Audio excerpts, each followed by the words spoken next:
Merci Victor. Nous sommes encore ensemble aujourd'hui et c'est toujours émerveillant pour moi de rencontrer les frères et sœurs de partout le monde et nous pourrons parler en temps réel. Et tout cela continue de m'émerveiller. Et aujourd'hui, est-ce que tout le monde m'entend? C'est OK? D'accord, merci. Aujourd'hui, nous allons continuer sur l'Église. Je vais partager mon écran avec vous.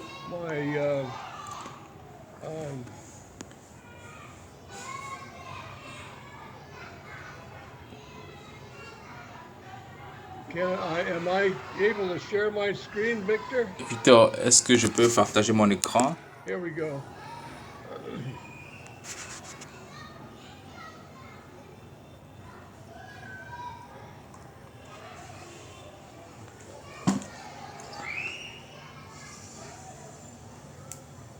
Okay, yesterday we were talking about the church. Okay. Hier, nous parlions de l'Église et nous avons vu que l'Église, dans le Nouveau Testament, c'est le corps de Christ. Et quand l'Église est au pluriel, ça veut dire les assemblées qui sont éparpillées dans le monde. Et l'Église, au sens large, nous parle du corps de Christ. Et nous avons lu dans Éphésiens chapitre 1, ça c'est un rappel, on a vu ça hier, Éphésiens 1 verset 22 à 23. Il a tout mis sous ses pieds et il a donné pour chair suprême à l'Église, qui est son corps, la plénitude de celui qui remplit tout en tous. Donc, l'Église est le corps de Christ. Elle est la plénitude de Christ partout dans le monde et nous en faisons partie. Donc, il y a une seule Église. Même s'il y a plusieurs églises, plusieurs assemblées, il y a une seule Église. Et vous vous rappelez, hier, j'ai tracé ce cercle. Donc, le grand cercle, c'est l'Église. L'Église est divisée en plusieurs assemblées locales. Et chaque assemblée locale fait partie de l'Église, qui est le corps de Christ. Et on peut dire que la première assemblée, la première Église locale a commencé à Jérusalem. Et de Jérusalem, les apôtres ont répandu l'Évangile partout dans le monde. Comme à Colosse, à Bérée et toutes ces places, Philippe, Éphèse. Et toutes ces assemblées locales sont des églises, faisant partie de la seule église universelle. Elles ne sont pas en compétition entre elles, on a parlé de ça hier. Elles ont le même message. Et chaque localité a la manifestation de l'Église. Elles forment un seul corps et seuls ceux qui sont nés de nouveau sont membres de cette Église. Et quiconque est né de nouveau est membre de l'Église. Et je ne peux pas devenir membre de l'Église juste parce que je veux être membre d'une association, mais je dois naître de nouveau. C'est la nouvelle naissance qui me fait entrer dans l'Église. Et la tête de l'Église, c'est Christ. Et c'est Christ qui est le premier. Et on a lu aussi ce passage hier dans Colossiens chapitre 1, versets 16 à 19. Car en lui ont été créées toutes les choses qui sont dans les cieux et sur la terre, les visibles et les invisibles, trône, dignité, domination, autorité, tout a été créé par lui et pour lui. Autrement dit, l'Église est son Église. Et il est avant toute chose. Et par lui, toute chose est là. Il est la tête du corps, le premier-né de tout, pour qu'en toute chose, il soit le premier.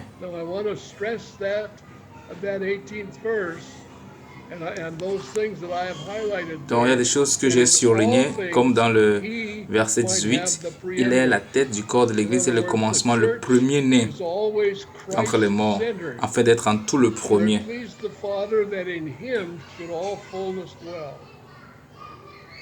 Car Dieu a voulu que toute plénitude habite en lui.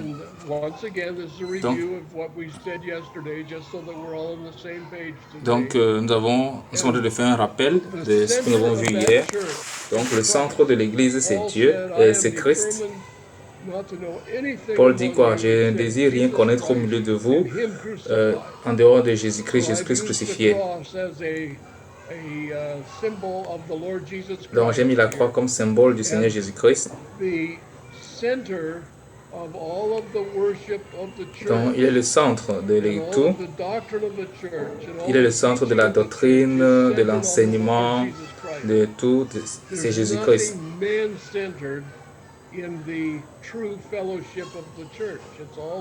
Donc, il n'y a rien qui doit être centré sur l'homme dans l'entretien, dans la communion, dans l'Église. Tout doit être centré sur Jésus-Christ. Et dans l'histoire de l'Église, on voit les gens commencer.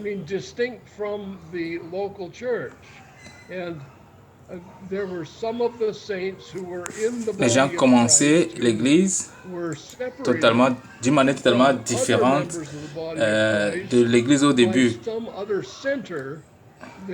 avec autre chose au centre, plus qu'en dehors de Jésus-Christ aussi. Donc, on commence à avoir une Église qui n'a pas Jésus-Christ pour le centre, mais ça peut être une doctrine, ça peut être un homme qui a une particularité et qui impose une particularité à son groupe. Donc, par conséquent, il y a d'autres hommes qui ont commencé par leur église. Dans ces églises, il y a aussi ceux qui sont nés de nouveau, qui sont dans l'église, le corps de Christ. Mais ce que nous remarquons, c'est que ainsi, les fidèles ont commencé par se séparer. Les saints ne sont plus en communion avec les autres saints parce qu'ils ont eu quelques différences qui les ont séparés. Donc cela est devenu un problème dans l'Église. Ça fait des années, plusieurs années maintenant. Donc, toutes ces ces différentes assemblées ont leurs particularités. Certaines dénominations ont commencé par dire qu'elles sont les seules vraies églises. Donc, les croyants dans les autres églises sont dans les erreurs et ça cause l'inimitié parce qu'on considère les autres comme ennemis de la vérité. C'est comme ça que l'Église a évolué, les églises ont évolué, c'est comme ça que cette tradition s'est installée. Si nous sommes croyants, aujourd'hui, nous appartenons probablement à une dénomination, à une secte, probablement.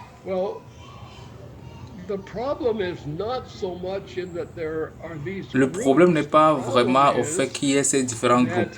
Ce n'est pas ça le problème, mais lorsque ces groupes commencent à enseigner qu'ils sont les seules vraies églises et que les autres sont fausses et qu'ils séparent les autres saints, les saints des autres, c'est là qu'il y a le problème.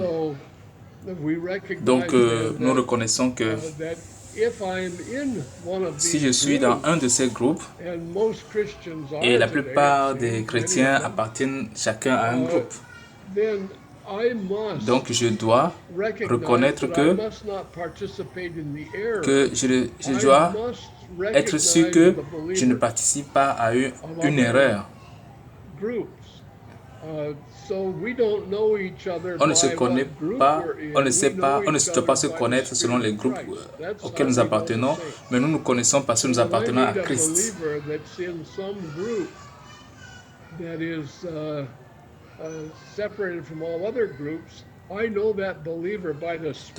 Donc je dois connaître un croyant par l'esprit et non par le groupe auquel il appartient. Donc je suis en communion avec lui, je m'entretiens avec lui parce que je sais qu'il est en Christ.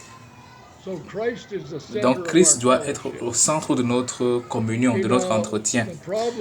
Le problème avec ces groupes aussi, c'est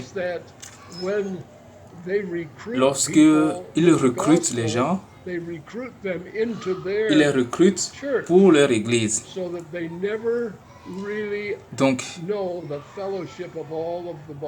ils ne mettent pas en considération la communion avec tout le corps de Christ. Ça aussi, c'est une erreur. Maintenant, la commission du Seigneur Jésus-Christ, je veux parler de ça aujourd'hui. Et donc là, nous sommes en train d'aller dans un territoire nouveau. La commission de l'Église, c'est pour toute l'Église. Après la résurrection de Jésus, Jésus a passé 40 jours avec ses disciples. Et dans Actes, la Bible dit qu'il a passé ces 40 jours en enseignant. Si vous ouvrez votre Bible dans Actes chapitre 1, les 3 premiers versets de Actes chapitre 1, nous lisons ceci. Théophile, j'ai parlé dans mon premier livre. Donc, ce passage, ça fait référence à quelque chose qui a été écrit avant. J'ai parlé dans mon premier livre. Le premier livre, c'est l'évangile de Luc. Donc, le texte que nous lisons maintenant, c'est-à-dire le livre des Actes, l'auteur, c'est Luc. Donc, si on veut connecter les deux, on pourra dire que le premier livre, c'est c'est l'évangile de Luc.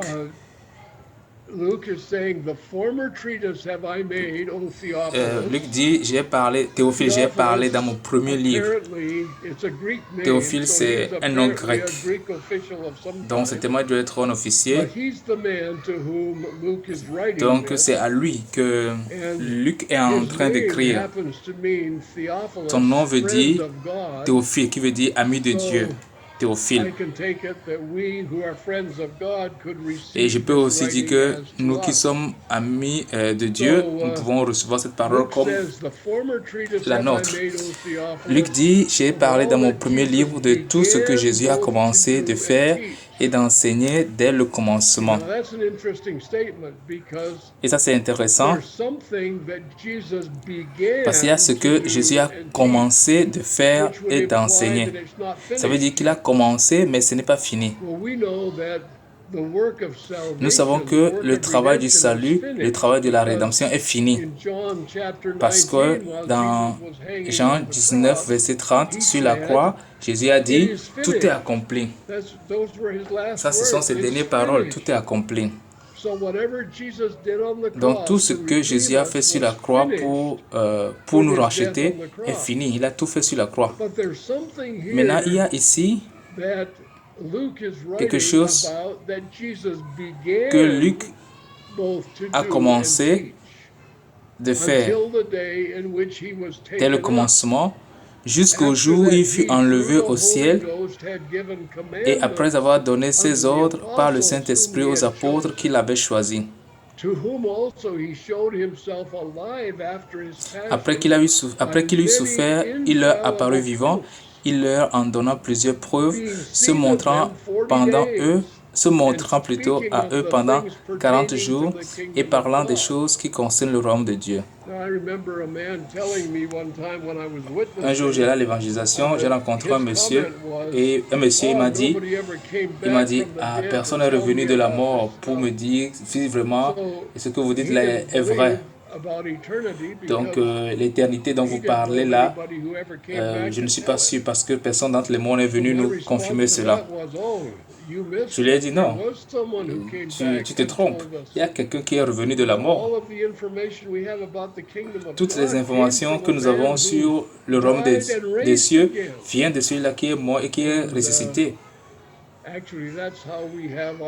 Exactement, c'est de lui que nous tenons nos informations. Nous tenons nos informations de Dieu, de Jésus-Christ. Et Jésus, après sa résurrection, il a passé 40 jours et il a enseigné tout sur le royaume de Dieu. C'est de lui que nous tenons nos informations.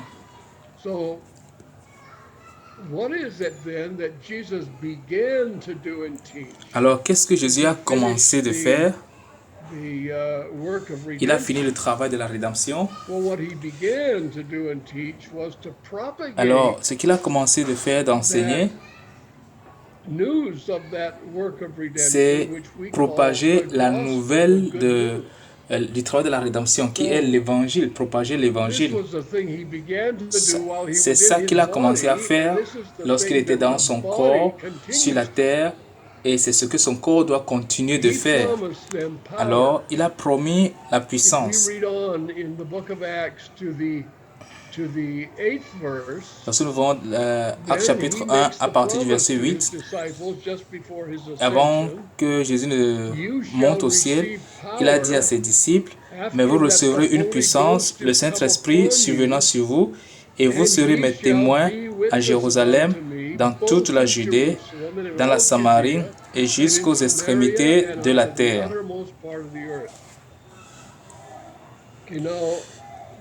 Donc, remarquez les points que j'ai soulignés.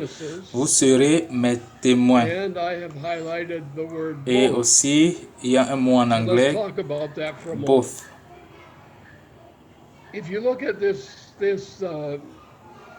Si vous regardez bien ce texte, il n'y a pas de verbe faire ici. Le verbe qui est ici, c'est le verbe être.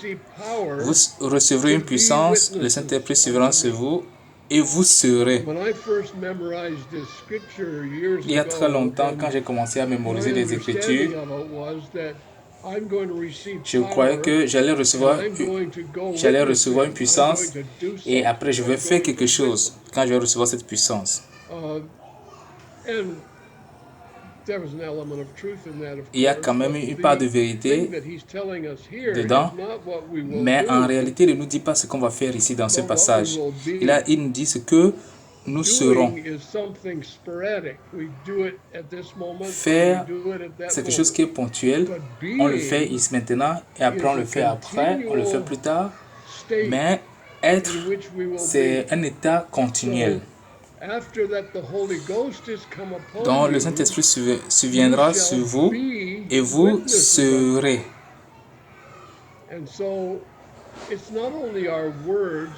Donc, ce n'est pas seulement nos mots, ce n'est pas seulement nos actions, c'est notre être, notre caractère, notre personnalité.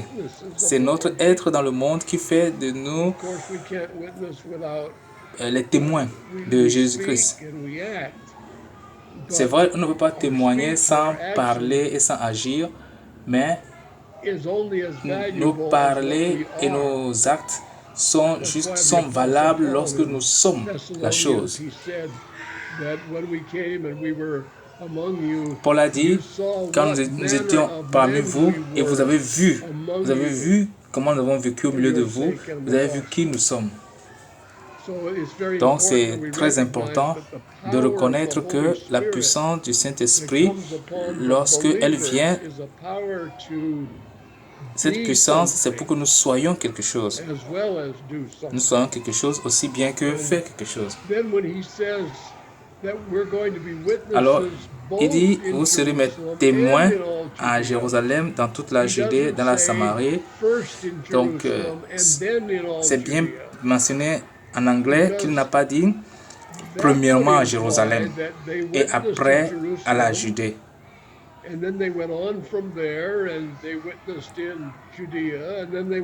On peut voir qu'ils ont commencé à Jérusalem et après Jérusalem, ils vont à la Judée, après ils vont aller à la Samarie. C'est vrai que la première nouvelle a commencé à Jérusalem et après c'est parti à la Judée, après c'est à la Samarie et après c'est parti chez les païens. C'est dans cet ordre-là que nous avons vu. Mais la raison pour laquelle il dit vous serez mes témoins au même moment à Jérusalem, au même moment dans la Judée, ça veut dire que son corps sera partout simultanément dans le monde entier. Et quand ils ont commencé à Jérusalem,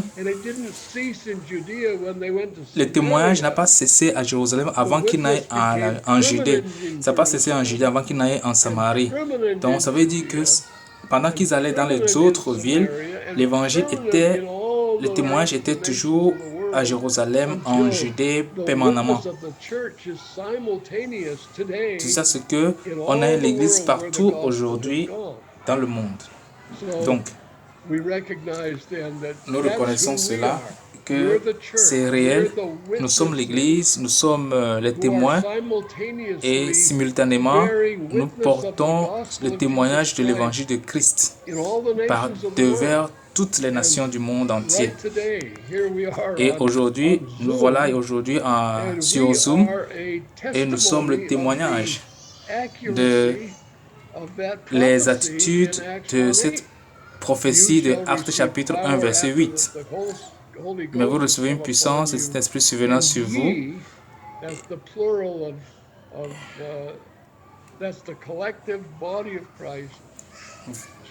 Vous serez mes témoins. Vous, c'est le corps de Christ.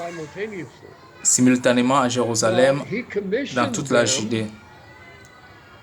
Alors, dans Matthieu chapitre 28, Jésus-Christ donne la commission à l'Église. Suivez attentivement parce que aujourd'hui, nous négligeons cela. Il dit, Matthieu 28, versets 18 et 20, Jésus s'étant approché leur dit, « Tout pouvoir m'a été donné dans le ciel et sur la terre. » Et après il dit, « Allez, faites de toutes les nations des disciples. » Il dit, Jésus dit, tout pouvoir m'a été donné. Et maintenant, vous qui faites partie de mon corps, allez, faites de toutes les nations des disciples. Donc, tout ce que nous faisons hors de Jésus est sans puissance. Tout ce que nous faisons en Jésus a la puissance, a l'autorité de Christ. Et quand il dit, faites de toutes les nations des disciples, faire des disciples, les baptisants, ça c'est aussi important parce que j'ai rencontré beaucoup de croyants dans le monde qui n'ont jamais été baptisés, qui n'ont jamais été encouragés à se faire baptiser, ils n'ont jamais vu l'importance du baptême. Mais la commission dit, allez, faites de toutes les nations des disciples, les baptisant au nom du Père, du Fils et du Saint-Esprit. Et aussi enseignez-leur à observer tout ce que je vous ai prescrit.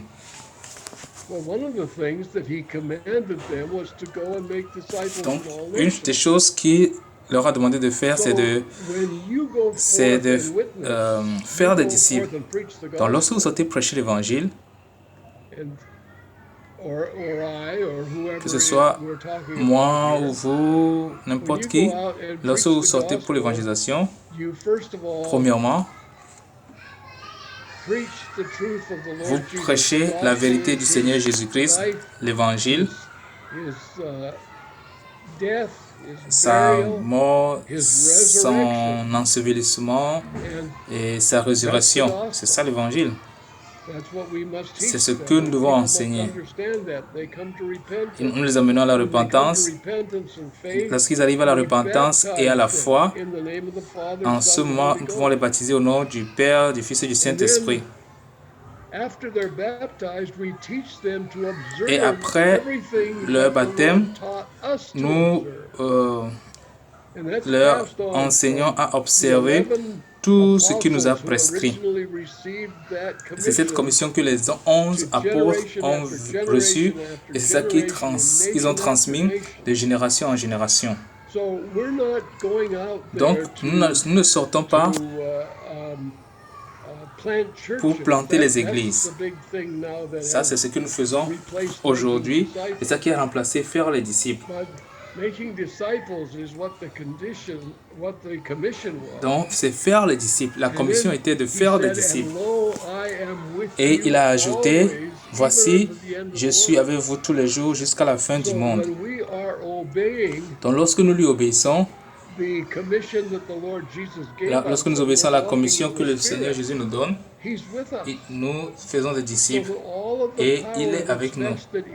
Et toute la puissance qui est en lui se manifeste dans ce que nous faisons parce que nous sommes en train de le faire avec le Seigneur Jésus. Et j'espère que ce que je dis là, ça a un sens pour vous. Parce que nous, chrétiens, devons accomplir les tâches qui ont été assignées à l'Église. Et maintenant, quand il dit d'aller, il n'a pas dit d'aller planter les églises dans le monde. Il a dit allez et faites de toutes les nations des disciples. La raison pour laquelle il dit ça, c'est que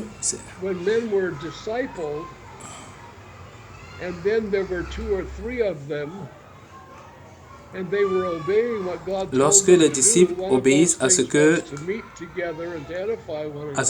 Jésus leur demande de faire, ils vont faire d'autres disciples. Et quand 1, 2, 3 disciples seront ensemble, c'est ça l'Église.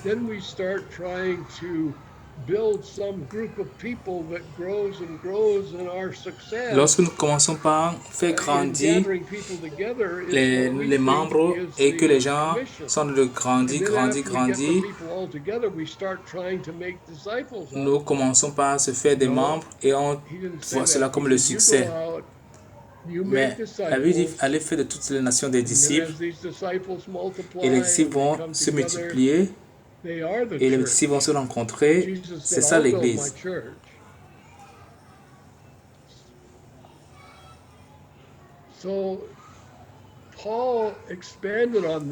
Alors, Paul a parlé de cette commission. Il a dit à Timothée, 2 Timothée 2, verset 2, « Et ce que tu as entendu de moi en présence, à partir du verset 1, toi donc mon enfant, fortifie-toi dans la grâce qui est en Jésus-Christ. Et ce que tu as entendu de moi, en présence de beaucoup de témoins, c'est-à-dire ce que tu as entendu de moi, ce que tu as entendu à propos de moi, en présence de beaucoup de témoins, confie-le à des hommes fidèles qui soient capables de l'enseigner aussi à d'autres. »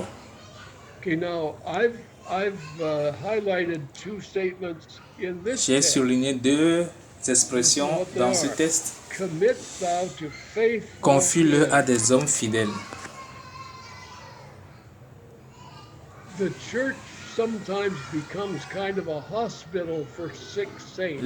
L'Église, des fois, devient l'hôpital pour les saints malades.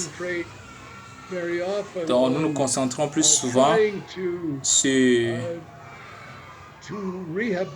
la manière de réhabiliter la foi de ces saints.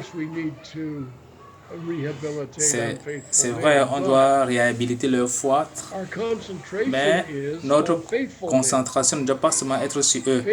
On doit se concentrer sur les hommes fidèles.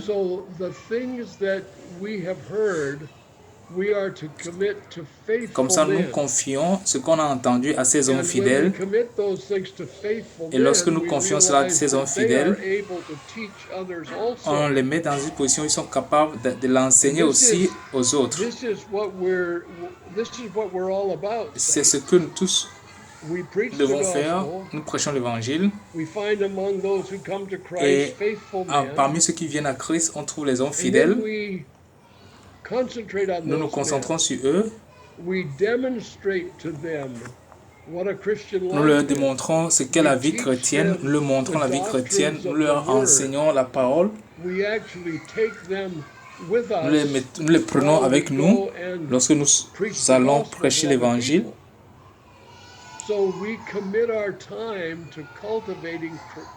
Nous prenons notre temps pour cultiver la vie de foi en eux, pour qu'ils puissent aller et prêcher et enseigner la vie de Christ aux autres. C'est ce que la Bible dit. L'Église moderne a revu la commission en remplaçant faire des disciples par planter les églises.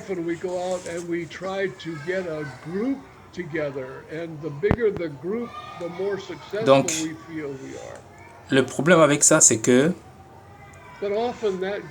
très souvent, nous sortons et nous essayons de rassembler un groupe, et plus le groupe grandit, plus on se voit qu'on a réussi. Mais très souvent, ce groupe n'est pas rempli des hommes de la foi, mais des hommes intéressés.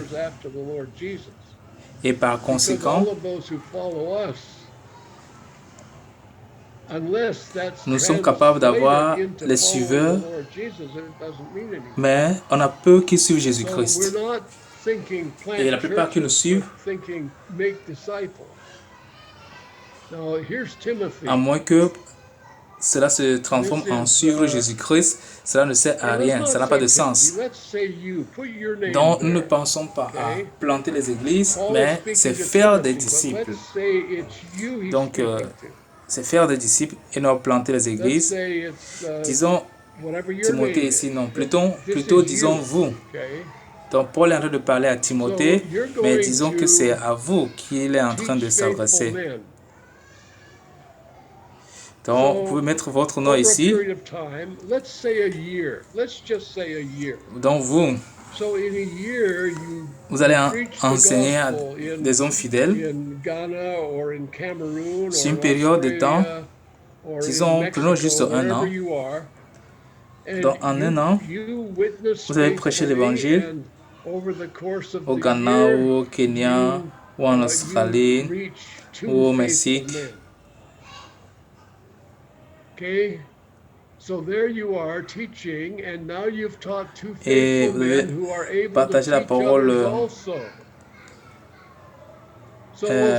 fidèlement, et vous avez gagné 2 hommes fidèles. Et vous avez enseigné à ces 2 hommes fidèles à partager cette parole aussi avec les autres.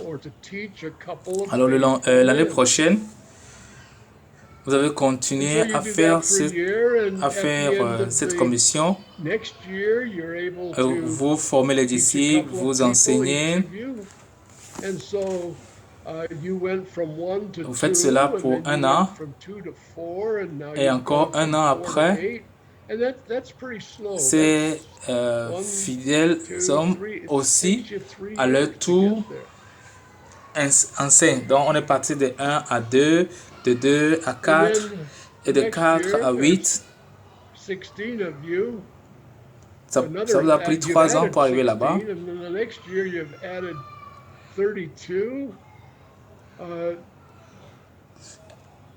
Et l'année suivante, il y a 16 personnes qui sont. Et après, c'est 32. Donc, je vous fais faire un peu les mathématiques ici. Si vous faites ça, En 33 ans, Would it be 10,000? imaginez combien Would it be 10 de million? disciples vous avez, ou bien combien de disciples il y aura dans le monde How au bout de about 33 ans. Et ce sera 10 000, 8.3 billion with a B? et ce sera 10 millions. That's more than the world population. Now, this was the strategy that Jesus introduced his disciples to.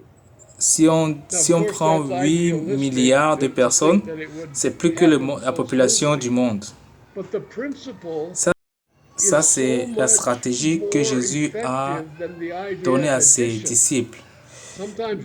Bien sûr que c'est idéaliste de croire que chaque année ce sera comme ça, mais c'est un principe qui est plus effectif, qui est plus efficace plutôt que la stratégie d'addition.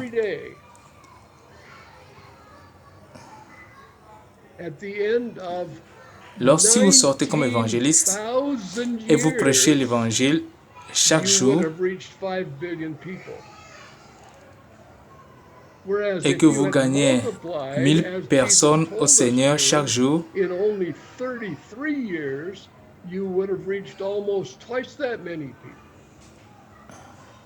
à la fin de 90 ans, de vos 90 ans, vous allez peut-être atteindre 5 milliards de personnes.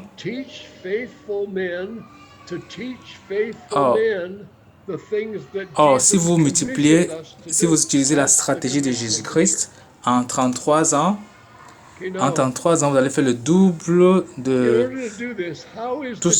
ce nombre.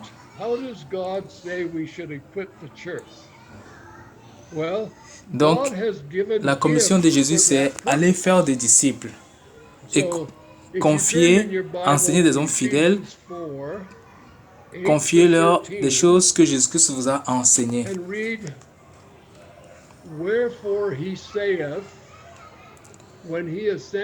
Donc, en vue de faire cela, en vue de le faire, comment est-ce que Dieu a équipé son Église? Comment est-ce que l'Église doit être équipée? Dieu a accordé des dons pour ce but. Donc, lorsque vous ouvrez votre Bible dans Éphésiens chapitre 4, versets 8 à 13,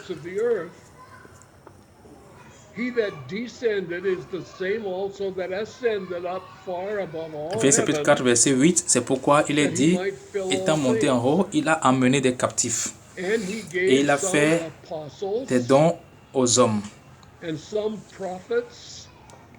Or, que signifie il est monté, sinon qu'il est aussi descendu dans les régions inférieures de la terre? Celui qui est descendu, c'est le même qui est monté au-dessus de tous les cieux afin de remplir toutes choses.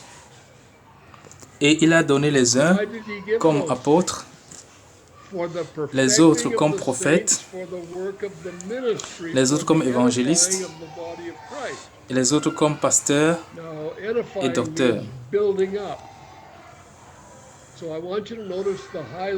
Donc nous avons ces 5 dons, apôtres, prophètes, évangélistes, pasteurs et docteurs.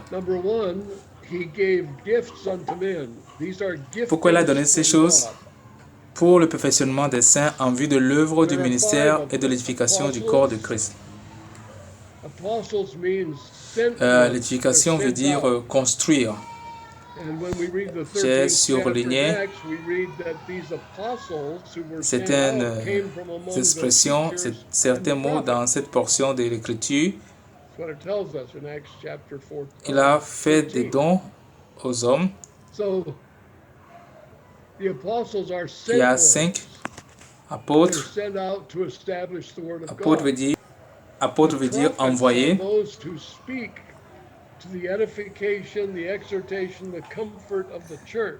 Donc, dans Actes chapitre 13, on peut voir que parmi ces apôtres, il y a les enseignants, les docteurs. Les apôtres sont envoyés. Ils sont envoyés pour établir la parole de Dieu. Les prophètes sont ceux qui parlent pour l'édification de l'Église, pour construire l'Église. L'évangéliste est celui-là qui sort pour proclamer l'Évangile.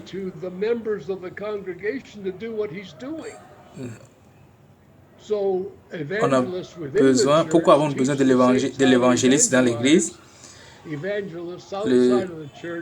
Le travail de l'évangéliste est de proclamer l'Évangile à ceux qui sont perdus et aussi de transmettre la vision et l'habileté de l'évangélisation à ceux qui sont dans l'Église, de les conduire à faire la même chose.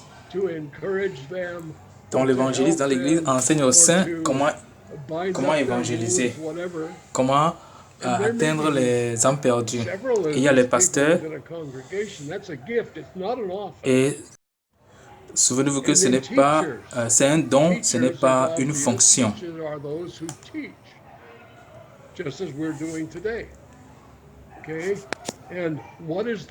Le pasteur, c'est celui qui se rapproche des saints, l'encourage, l'aide,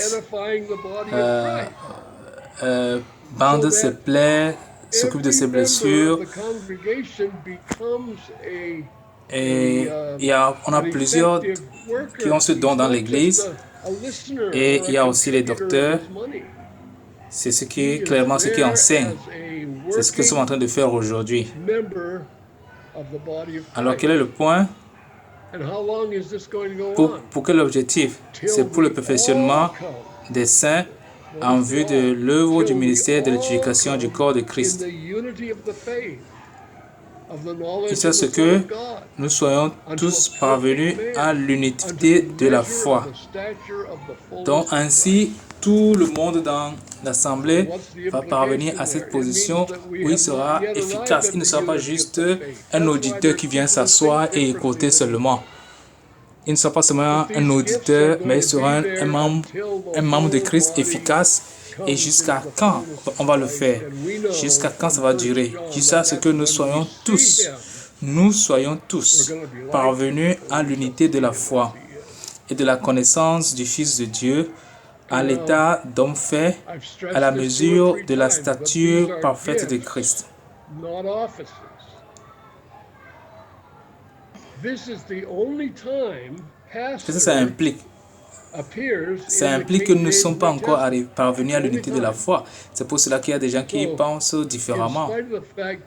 Mais ces dons seront là jusqu'à ce que nous serons tous parvenus à l'unité de la foi. Et lorsque nous le verrons, nous le verrons et nous serons comme il est. Donc, je mets beaucoup plus l'accent dessus. Ce sont des dons, ce ne sont pas des fonctions.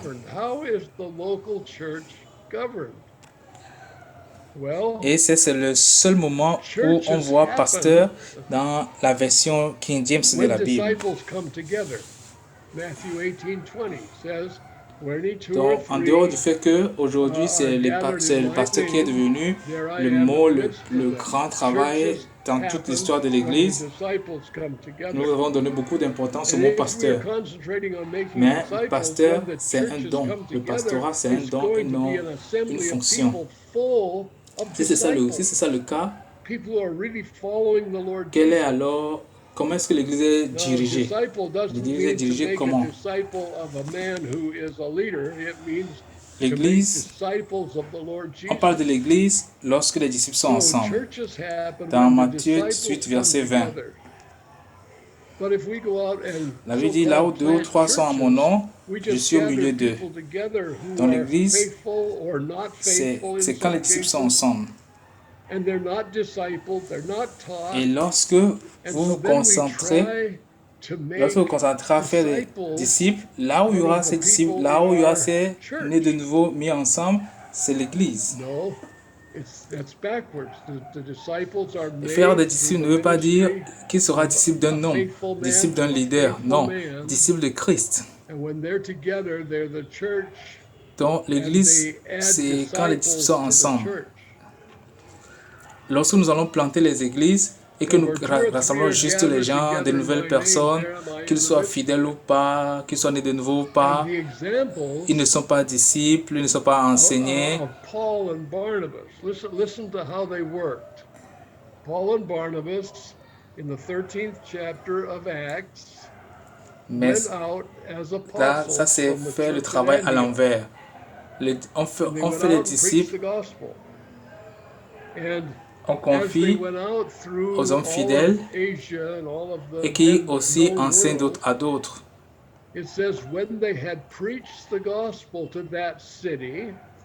Car là où 2 ou 3 sont assemblés à mon nom, je suis au milieu d'eux. Et l'exemple qu'on peut donner, c'est celui de Paul et Barnabas. On va voir comment ils ont travaillé dans Actes chapitre 13. Ils sont sortis comme apôtres de l'église d'Antioche. Ils sont allés prêcher l'évangile. Et en voyageant partout dans l'Asie, verset 21, quand il eut évangélisé cette ville et fait un certain nombre de disciples, il retournait à Lystre, à Icône et à Antioche. Remarquez ceci. Ils ont fait évangéliser, fait un certain nombre de disciples. Verset 22, fortifiant l'esprit des disciples. Quand on dit fortifiant l'esprit des disciples, en anglais on a dit confirmer. Ce n'est pas que ils vont faire une cérémonie d'ordination, non. Mais c'est qu'ils se sont entretenus avec les disciples, prêcher, partager la parole, les former, fortifiant l'esprit des disciples, les exhortant à persévérer dans la foi et disant que c'est par beaucoup. Ça, c'est quelque chose que nous ne disons pas souvent. Mais ils ont dit à ses disciples que c'est par beaucoup de tribulations qu'il faut entrer dans le royaume de Dieu. Ils firent nommer des anciens. Ça aussi, il faut souligner ça. Ils firent nommer des anciens dans chaque église. Et après avoir prié et jeûné, ils les recommandaient au Seigneur en qui ils avaient cru. They didn't say, okay, you guys are now dependent on us to really get you going. No. Ils n'ont pas dit que non, on va vous envoyer quelqu'un ici pour être votre pasteur. Ils n'ont pas dit ça. Ils ont fortifié l'esprit des disciples et ils ont nommé les anciens. Une chose que je voulais que vous voyez ici,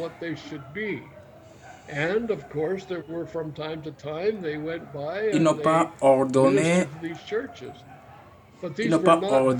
des gens à devenir anciens, mais ils ont nommé des anciens dans chaque église et après avoir prié, ils les recommandaient au Seigneur.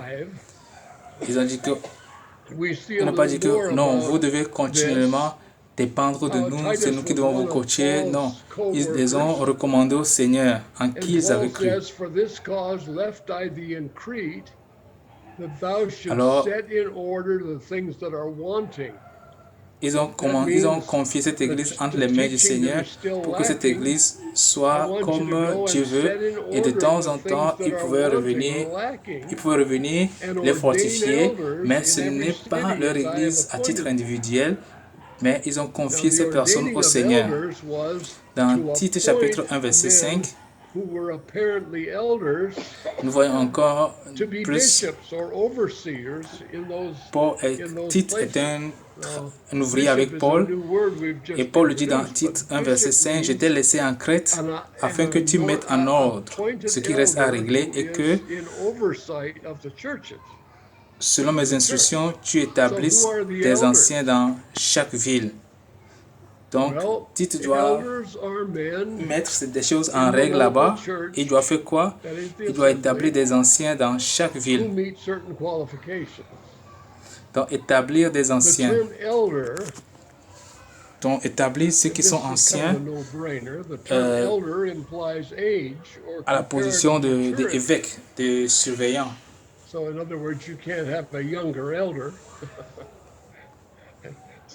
Some churches today, they appoint, like the Mormon church, they have 18-year-old elders. Donc, qui sont les anciens?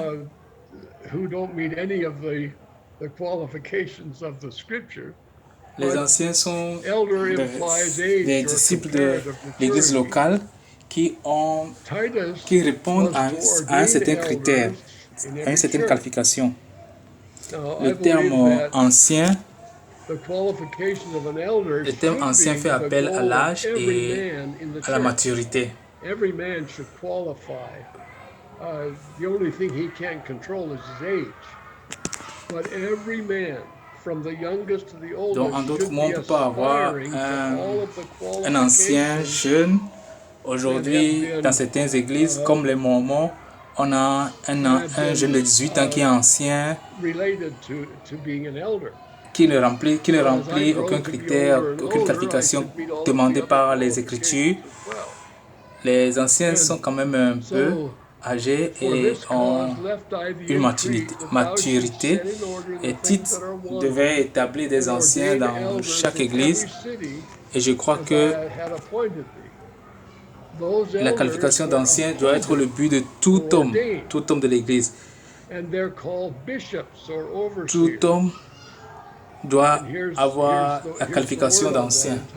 C'est vrai, tout le monde ne peut pas contrôler son âge, mais qu'il soit jeune ou adulte ou âgé, il doit remplir la condition d'ancien telle que définie par les Écritures. Donc même s'il n'a pas l'âge, il doit avoir la qualification telle que définie par les Écritures. He's not deceitful, he's transparent. He's blameless as the steward. Donc ces anciens ont été établis et ils sont appelés évêques, ils sont appelés surveillants. Verset 6, s'il trouve quelque homme irréprochable, mari d'une seule femme, ayant des enfants fidèles, dont il doit être marié d'abord. Ayant des enfants fidèles,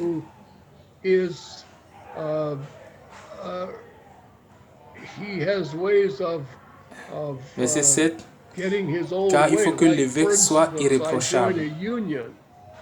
Donc il ne doit pas être trompeur, il doit être transparent. Comme économe et de Dieu, qu'il ne soit ni arrogant. Donc, il ne doit pas tous les jours insister, tout le temps insister sur son chemin, insister sur lui-même, ni qu'il ne soit ni arrogant, ni à donner au vin, ni violent,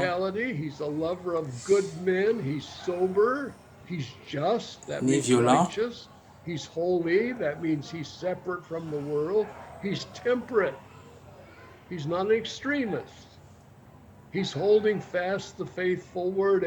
Ici, ça veut dire quelqu'un qui insiste sur sa volonté. Par exemple, si je suis dans un groupe et je veux quelque chose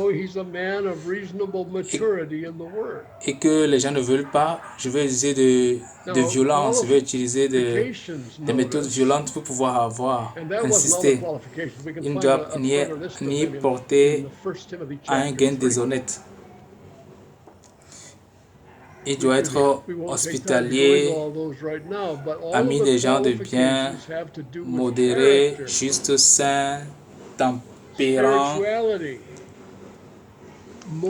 Donc, il n'est pas à l'extrême. Il n'est pas extrémiste. Attaché à la vraie parole, telle qu'elle est enseignée, afin d'être capable d'exhorter selon la saine doctrine et de réfuter les contradicteurs. Donc, ça veut dire que c'est vraiment quelqu'un qui est mature.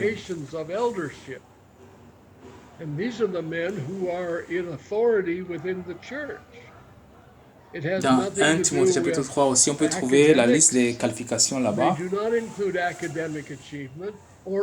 On n'a pas le temps d'aller dans tous ces détails maintenant, mais on peut voir que ces qualifications ont un trait de caractère. Il y a aussi la spiritualité, la motivation, Donc, la réputation dans l'Église et dans sa communauté, les relations interpersonnelles, comment nous gérons les gens et la doctrine et la maturité. Ça, c'est la qualification des anciens ici.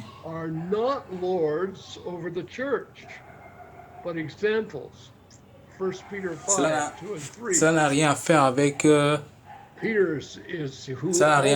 un parcours académique.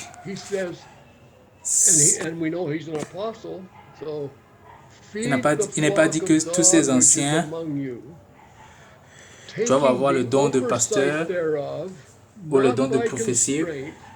On ne sait pas quel don ils doivent avoir, mais ils sont matures et ils ont la parole saine, la parole exacte. Et c'est ça, avec ces conditions de caractère, qui permet qu'on les établisse anciens. Les anciens, les évêques ne sont pas des seigneurs, des maîtres sur l'Église. Comme Pierre, 1 Pierre chapitre 5, versets 2 et 3, Pierre aussi qui s'appelle ancien, il sait qu'il est apôtre, il est aussi ancien. Il a dit quoi? Verset 2, percez le troupeau de Dieu qui est sous votre garde, non par contrainte, mais volontairement. Pas parce que quelqu'un vous a forcé à le faire, mais volontairement selon Dieu, non pour un gain sordide, mais avec dévouement.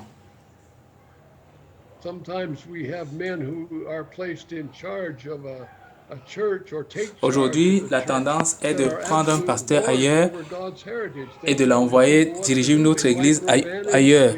Ce n'est pas enseigné dans la Bible et on le paye. Il y a d'autres même qui négocient leur salaire. Et quand ce salaire finit, son ministère aussi finit.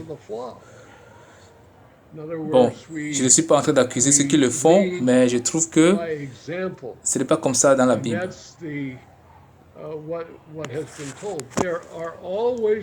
Et c'est important, verset 3, non comme dominant sur ceux qui vous sont échus en partage.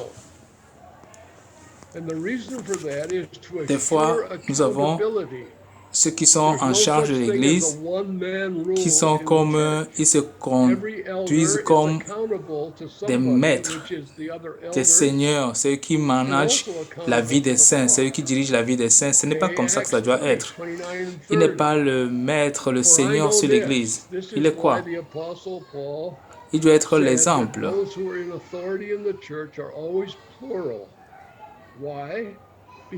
Ça veut dire quoi? Nous dirigeons par exemple. Et ici, rendez-vous compte que lorsqu'on parle des anciens, on parle toujours au pluriel. Pourquoi? Ce n'est pas le style de... C'est un homme qui domine l'Église, qui dirige l'Église. Mais ils sont un collège où ils sont responsables les uns envers l'autre et responsables envers l'Église. Acte chapitre 20.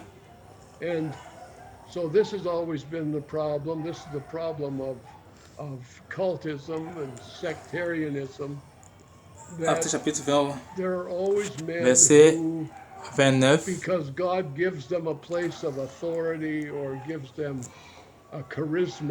Je sais qu'il s'introduira parmi vous après mon départ des loups cruels qui n'épargneront pas le troupeau. Donc, il y a des gens qui vont venir, qui ne vont pas épargner le troupeau et qui s'élèveront au milieu de vous des hommes qui enseigneront des choses pernicieuses. Qu'il s'élèvera du milieu de vous des hommes qui enseigneront des choses pernicieuses pour entraîner les disciples après eux. Donc ça a toujours été un problème. C'est ça qui a produit les sectes, les cultes. Il y a toujours quelqu'un,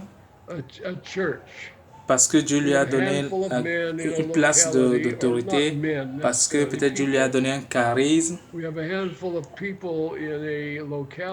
Et il commence à penser à lui-même, il commence par se voir à la tête de l'église et il entraîne les disciples avec lui. Et ça a toujours été un problème. Comme nous l'avons dit hier, qui est charnel, qui amène la chair dans l'église. Donc Jésus-Christ est la tête de toute l'église et de toute assemblée locale et de tout membre.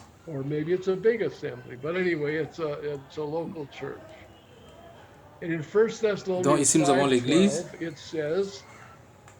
et une poignée d'hommes dans une localité donnée. Et dans une localité, ils se rassemblent et forment l'église locale. Parmi eux, il y a certaines personnes, j'ai encadré 3 personnes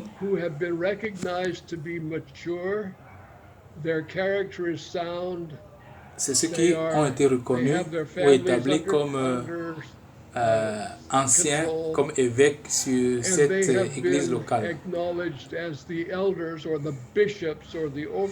Ça peut être une grande assemblée, mais c'est une église locale.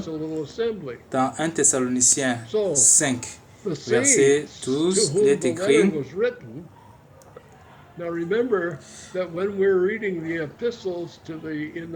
nous vous prions, frères, d'avoir de la considération pour ceux qui travaillent parmi vous, qui vous dirigent dans le Seigneur et qui vous exhortent.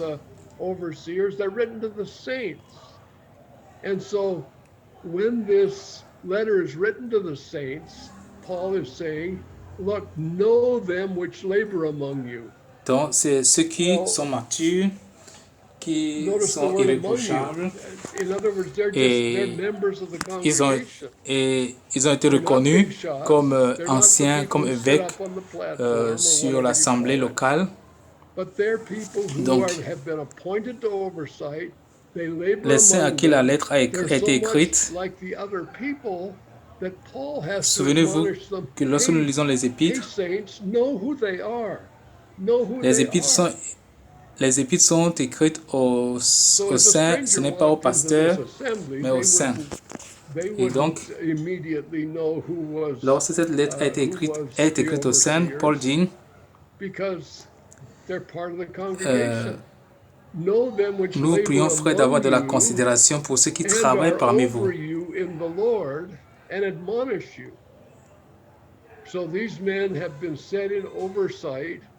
Donc, ceux qui travaillent parmi vous, donc ils ne sont pas séparés de la congrégation, ils sont dans la congrégation, ils ont été choisis dans la congrégation.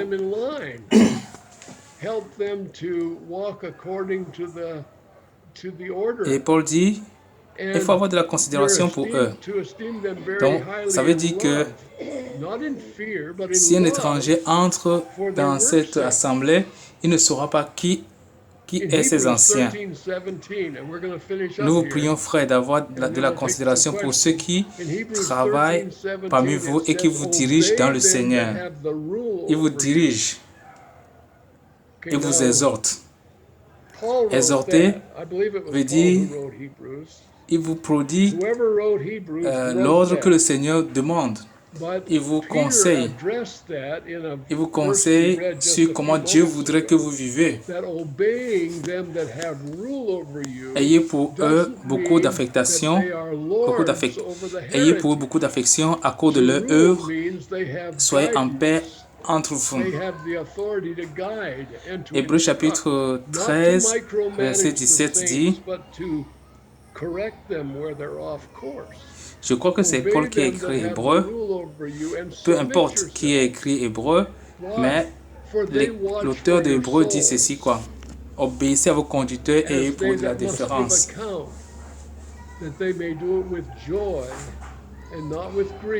Et si on considère ce que Pierre a dit tout à l'heure, ça ne veut pas dire qu'ils dominent sur l'assemblée.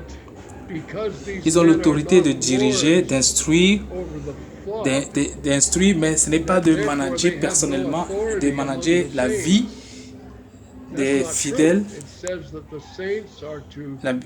obéissez à vos conducteurs et ayez pour eux de la différence, car ils veillent sur vos âmes, comme devant en rendre compte.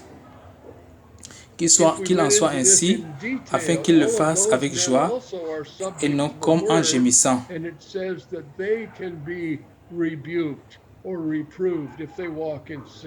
Ce qui ne vous serait d'aucun avantage. Si le fait qu'ils ne dominent pas sur vous n'enlève pas l'autorité qu'ils ont. Si on dit qu'ils n'ont pas d'autorité, ce n'est pas vrai.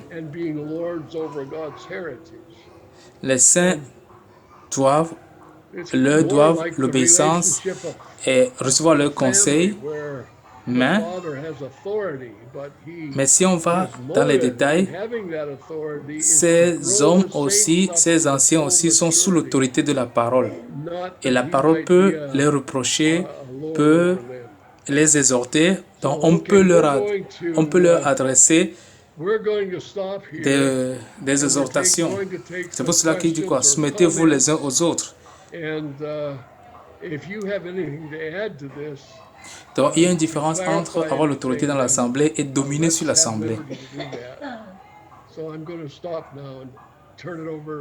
C'est comme, je prends cela comme la relation familiale.